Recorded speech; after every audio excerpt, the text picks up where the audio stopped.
Hi everyone, welcome back. कैसे हैं आप सब?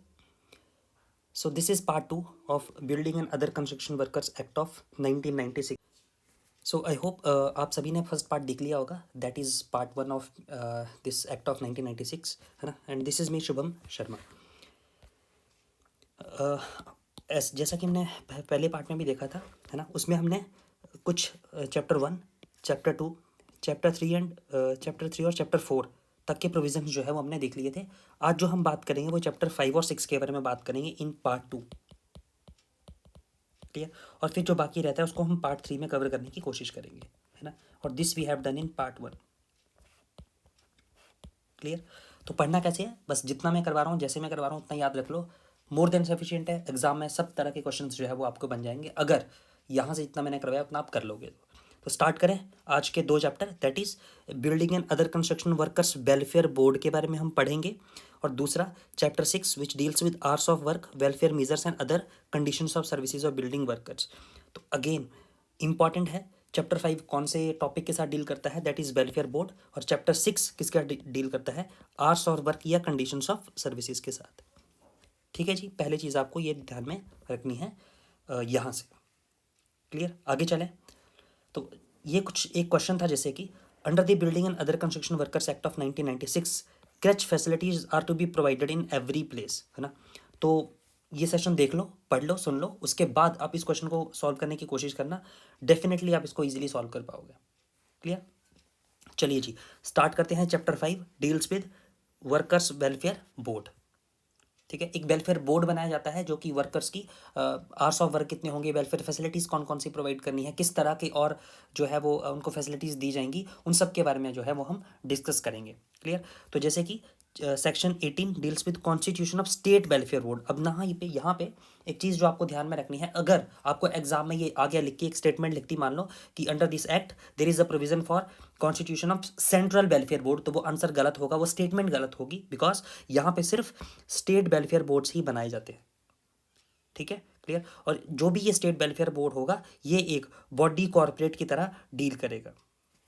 So it will act as a body corporate. That means it has perpetual succession, it has a common seal, and it can be sued or can be sued. ठीक है, मैं एक काम करता हूँ, मैं आपको जो है वो पहले इसको वाइट पेज पे लिख के बताता हूँ सो दैट कि आपको थोड़ा सा समझने में भी इजी रहे। सो दिस इज चैप्टर 5, ठीक है, ऑफ वेलफेयर एक्ट, राइट। इसमें क्वेश्चन नंबर 1 क्या बनेगा आपको?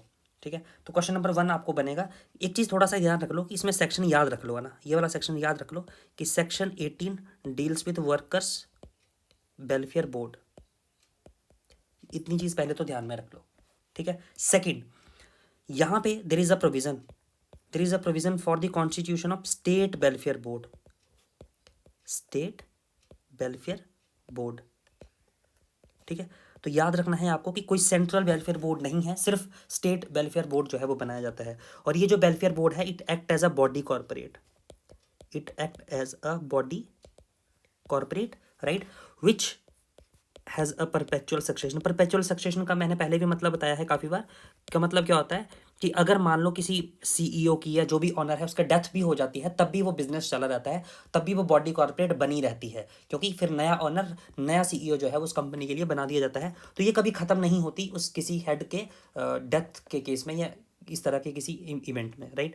और it has a common seal, तो कोई भी एग्रीमेंट्स किए जाएंगे वो कंपनी के नाम पे होंगे। So it has a common seal, और ये कंपनी किसी पे केस कर सकती है अपने नाम पे, और कंपनी के नाम पे भी कोई भी केस कर सकता है। That is the meaning of sue और बी स्यूअर्ड। ठीक है, अब ये देख लेते हैं इसका कि इसमें जो कॉम्पोजिशन है वो कैसी रहती है। स्टेट वेलफेयर बोर्ड की कॉम्पोजिशन से रिलेटेड क्या क्वेश्चंस आपको देखने को मिलेंगे। पहला, याद रखना इसमें एक चेयरपर्सन होता है, एक चेयरपर्सन, राइट। तो एक चेयरपर्सन होगा, एक ऐसा पर्सन जो कि नॉमिनेट किया जाएगा by the central government, a person nominated by central government, right. Clear हो गया? उसके बाद देन व थर्ड क्वेश्चन क्या आपको ध्यान में रखना है यहाँ पे, दैट इज कि यहाँ पे लेस देन और इक्वल टू 50 मेंबर्स जो है यहाँ पे आपको देखने को मिलेंगे। लेस देन और equal to 15 members, again which are nominated by but state government, ठीक है। और ये जो 15 मेंबर्स हैं, ध्यान में रखना, ये 15 मेंबर्स में there will be an equal number of members of employers, employees और स्टेट गवर्नमेंट ऑफिशियल्स। ठीक है, क्लियर। और ये जितने भी 15 मेंबर हैं, इनमें कम से कम एटलीस्ट मोर देन और इक्वल टू 1 वुमेन होनी चाहिए। ठीक है, एटलीस्ट 1 वुमेन बोलने का मतलब क्या है यहाँ पे, एटलीस्ट 1 वुमेन।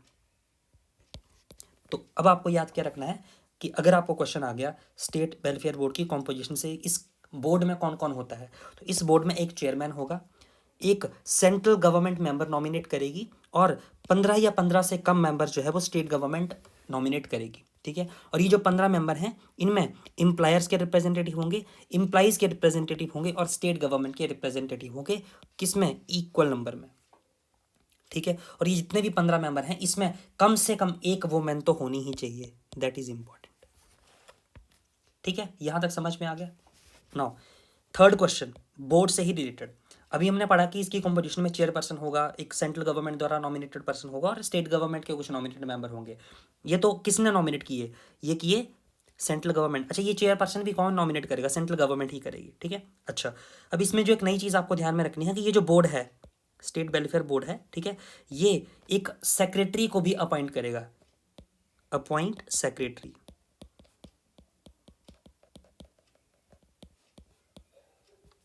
ठीक है, ये बोर्ड को क्या करेंगे, बोर्ड जो है वो सेक्रेटरी को अपॉइंट करेगा, और यही सेक्रेटरी जो है वो as a CEO of the welfare board जो है वो एक्ट करेगा।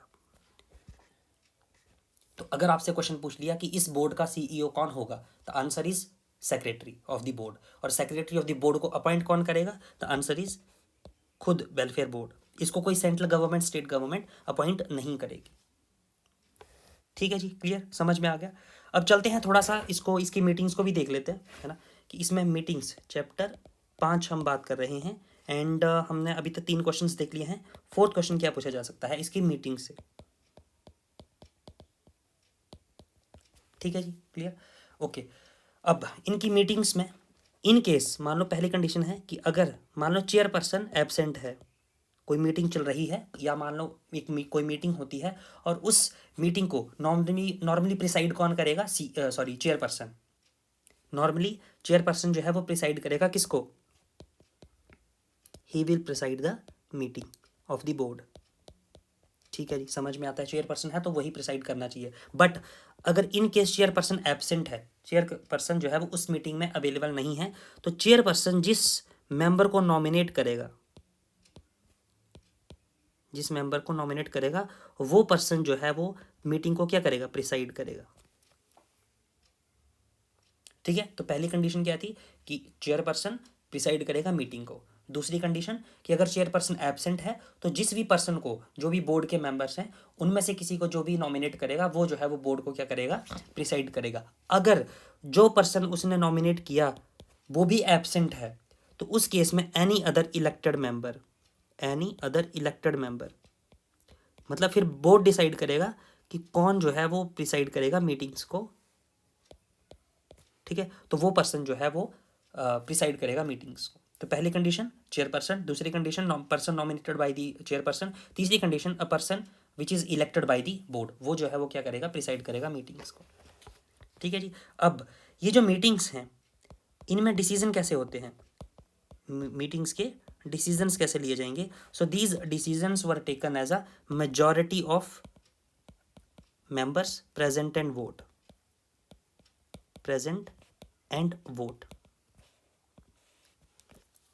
ठीक है, अच्छा, प्रेजेंट एंड वोट का मतलब क्या हुआ कि तो जितने भी मीटिंग में मेंबर प्रेजेंट रहेंगे और उसमें से मेजॉरिटी ऑफ मेंबर जो है वो किस मोशन की तरफ को अपना वोट देते हैं, वही जो है वो डिसीजन मान लिया जाएगा। फॉर एग्जांपल, मान लो कि इसको एग्जांपल से समझते हैं, कोशिश करते हैं। मान लो कि टोटल जो है वो उस बोर्ड में कितने मेंबर हैं, मान लो 20 हैं, 20 मेंबर्स हैं, क्योंकि अभी हमने पढ़ा 15 तक मेंबर तो किसके हो सकते हैं, स्टेट गवर्नमेंट ऑफिशियल्स के। एक चेयरपर्सन होगा और एक person nominated by the central government होगा, इसकी कॉम्पोजिशन में अभी हमने पढ़ा। ठीक है, अब मान लो कि टोटल मेंबर कितने हैं बोर्ड में, 20। बट मान लो आज मीटिंग हुई और उसमें प्रेजेंट कितने थे, उसमें प्रेजेंट थे मान लो 16 मेंबर्स। ठीक है, कितने मेंबर प्रेजेंट थे, 16 मेंबर्स। तो एक्चुअल में तो डिसीजन, तो जितने ये 16 मेंबर हैं, इस 16 मेंबर में मेजॉरिटी ऑफ मेंबर, तो 16 में मेजॉरिटी कितनी होगी, 9 मेंबर्स की। तो जिस भी फेवर में ये 9 मेंबर्स वोट कर देंगे वो माना जाएगा कि ये डिसीजन ले लिया जाएगा।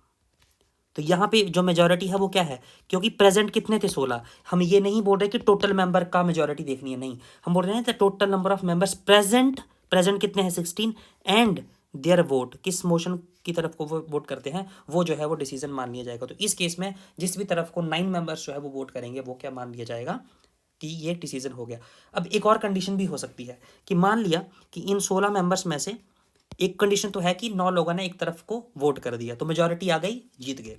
अब मान लो कि 8 लोगों ने एक तरफ वोट कर दिया, 8 लोगों ने दूसरी तरफ वोट कर दिया, ठीक है। तो अब यहां पे क्या हो गया, इक्वेलिटी ऑफ वोट्स हो गया, ठीक है। तो याद रखना, जब भी when there is an equality of votes, when there is an equality of votes, तो जो भी प्रिसाइडिंग ऑफिसर है, जो भी प्रिसाइडिंग पर्सन है, ठीक है, जो भी प्रिसाइडिंग पर्सन, मतलब जो भी हम अभी हमने बात की, जो भी उस मीटिंग को प्रिसाइड करेगा, चाहे वो चेयरपर्सन है या उसके द्वारा नॉमिनेटेड मेंबर है या कोई इलेक्टेड मेंबर है, उसका जो डिसीजन होगा उसको वो फाइनल होगा। दैट मीन्स कास्टिंग वोट उसके पास अवेलेबल रहेगा, जिसको कि हम सेकंड वोट भी बोलते हैं।